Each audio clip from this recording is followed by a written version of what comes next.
भारतीयों में ना पंजाबियों को लेकर एक आम राय होती है कि वो बड़े बिंदास होते हैं, मस्त मौला टाइप्स, खाओ पियो ऐश करो, दिल बार किसी दा दुखायो ना। ये तो आपने लाइन सुनी होगी ना, गाना है बड़ा पॉपुलर।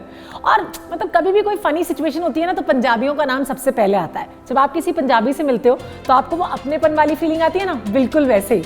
और पता है क्या, इसी भारत की माटी ने कुछ ऐसे पंजाबी लाल भी पैदा किए हैं जिन्होंने हिंदुस्तान का नाम दुनिया भर में रोशन किया है। Welcome to the big bench daily. Punjab की धरती ने एक ऐसी ही हस्ती को पैदा किया जिनका नाम था नरेंद्र सिंह कपानी, जिन्हें फाइबर ऑप्टिक्स का जनक कहा जाता है। आसान शब्दों में अगर कहूं तो डॉक्टर नरेंद्र कपानी वो शख्स हैं जिन्होंने घर घर में इंटरनेट पहुंचाया। अगर आज हम सब लोग एक दूसरे से वीडियो कॉल पे बात कर पा रहे हैं, अपनी इमेजेस एक दूसरे के साथ शेयर कर पा रहे हैं, अपने पुराने दोस्तों के साथ सोशल मीडिया पे कनेक्ट कर पा रहे हैं, तो इसका पूरा का पूरा क्रेडिट जानते हो किसे जाता है? किसी और को नहीं बल्कि नरेंद्र सिंह कपानी को जाता है।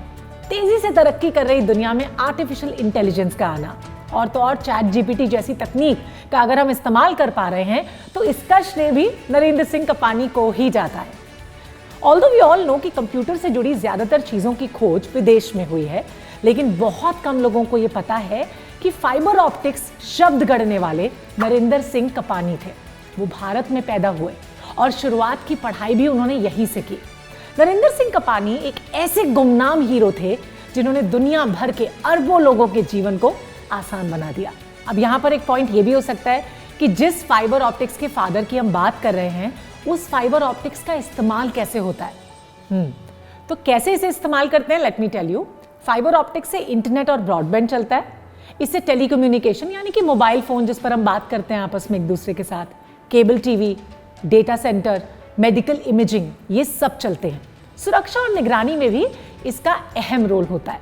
यानी कि डॉक्टर नरेंद्र कपानी ने दुनिया को वो सारी चीजें दे दी जिनको इमेजिन करना भी मुश्किल था।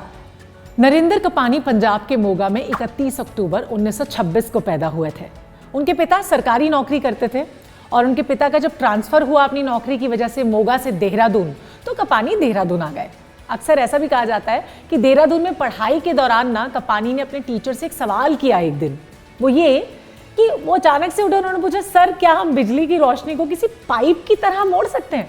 इस पे जानते हो टीचर ने क्या किया? उन्होंने कपानी को डांट दिया और कहा कि बेवजह के सवाल नहीं पूछते हैं ऐसे क्लास में। लेकिन नरेंद्र कपानी के मन में तो ये सवाल जैसे बैठ गया था और इस सवाल के जवाब को जानने की इच्छा ने ना उन्हें आगरा यूनिवर्सिटी भेजा। यहां से कपानी ने डिग्री हासिल की और आगे की पढ़ाई के लिए वो इंग्लैंड चले गए। इंग्लैंड के लंदन इंपीरियल कॉलेज से उन्होंने ऑप्टिक्स में पीएचडी की। कपानी ने पीएचडी तो की मगर फाइबर ऑफ ऑप्टिक्स से जुड़ी रिसर्च जारी रखी और वो अमेरिका चले गए। अमेरिका पहुंचकर डॉक्टर कपानी एक यूनिवर्सिटी में पढ़ाने लगे। अमेरिका में रहते हुए डॉक्टर कपानी ने अपनी रिसर्च के आधार पे 1956 में ऑप्टिकल फाइबर के जरिए रोशनी को पाइप की तरह मोड़ देने से लेकर कई आविष्कारों से दुनिया को रूबरू करवाया। डॉक्टर कपानी के साथ जो सबसे खास बात थी ना, वो ये थी कि वो नई नई चीजों को ना एक्सप्लोर करने के लिए काफी एक्साइटेड रहते थे। उनमें जानने की इच्छा बहुत ज्यादा थी। वो साल था 1960 का और इसी साल डॉक्टर कपानी ने ऑप्टिक्स टेक्नोलॉजी की स्थापना की और 12 साल तक उसके चेयरमैन रहे। डॉक्टर कपानी ने वर्ल्ड वाइड बिजनेस किया और खूब सराहे गए। साल 1973 में ना डॉक्टर कपानी ने कंपनी स्टैब्लिश की जिसका नाम था कैप्ट्रॉन। 1990 तक डॉक्टर कपानी इसके मालिक रहे। फिर उन्होंने इसे एक इंटरनेशनल कंपनी को बेच दिया।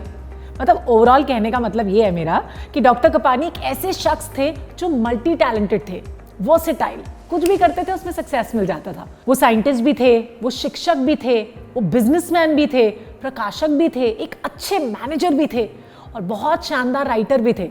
यानी आप यूं समझ लो कि एक ही शख्स के अंदर कम से कम 100 तो ऐसे गुण थे जो उन्हें नायाब बनाते थे। डॉक्टर कपानी को ना दुनिया भर में कई अवार्ड्स के साथ भी सम्मानित किया गया। उन्होंने भारत के ऑर्डिनेंस मैन्युफैक्चरिंग के क्षेत्र में अपना योगदान भी दिया। तब वो भारतीय फौज के हथियारों की ऑप्टिक्स डिजाइन करते थे। सिख फाउंडेशन ने डॉक्टर कपानी को सिख समाज के एजुकेशनिस्ट का भी टाइटल दिया। भारत सरकार ने डॉक्टर कपानी को साल 2000 में ओवरसीज इंडियन एक्सीलेंस का सम्मान भी दिया। 4 दिसंबर 2020 ये वो तारीख थी जब डॉक्टर कपानी इस दुनिया को छोड़कर चले गए। साल 2021 में डॉक्टर कपानी को उनके निधन के बाद पद्म विभूषण का सम्मान दिया गया। आपको जान के गर्व महसूस होगा कि मशहूर फॉर्च्यून पत्रिका ने दुनिया के 7 गुमनाम नायकों की लिस्ट में ना डॉक्टर नरेंद्र सिंह कपानी का नाम भी शामिल किया। अब द बिग बेंच पर बैठ के सोचने वाली बात यह है कि मजबूत इरादे और सफलता पाने की जिद हो तो मोगा जैसे पिंड से उठकर भी एक बच्चा दुनिया का इतना बड़ा वैज्ञानिक डॉक्टर नरेंद्र सिंह कपानी बन जाता है। तो हमारी तरफ से देश के ऐसे हीरो को सैल्यूट।